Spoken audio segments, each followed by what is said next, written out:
I had posted on TikTok before about this book, Feminist Philosophies.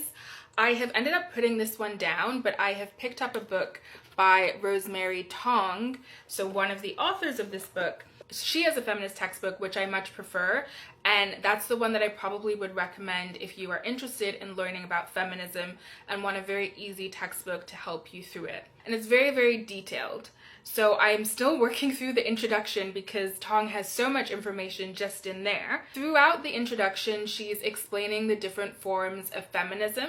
So she starts by talking about two, which I'm going to talk about today, and that's liberal feminism and radical feminism. So liberal feminism is kind of what I think a lot of people think of when they think of first wave feminism. This is the idea that the subordination of women is rooted in customary and legal constraints which block women from entering into the public sphere.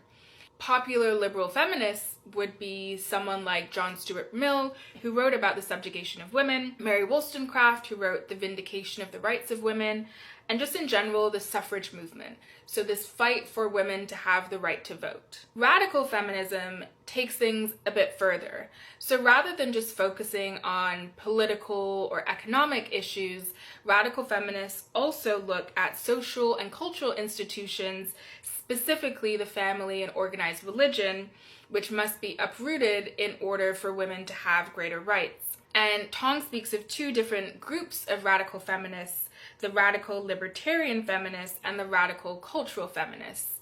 I will speak in a future video about what the difference between these two are, but they differ on major ideas related to gender, sex, children, motherhood, reproduction. Overall, I think the radical feminist ideas are very interesting. Debates about whether pornography is liberatory to women or whether it's oppressive towards women. Debates about sex work and whether it's liberatory or oppressive. Debates about whether women should have relationships with men or should be political lesbians. These are all arguments that fall within the radical feminist sphere. Then the next part of the introduction I'm going to be reading is about Marxist and socialist feminism. Very interested to learn more about that. I have been interested in Marxism and I would also say anarchism for a while, so I'm interested to see how feminists who have those leanings talk about feminist issues.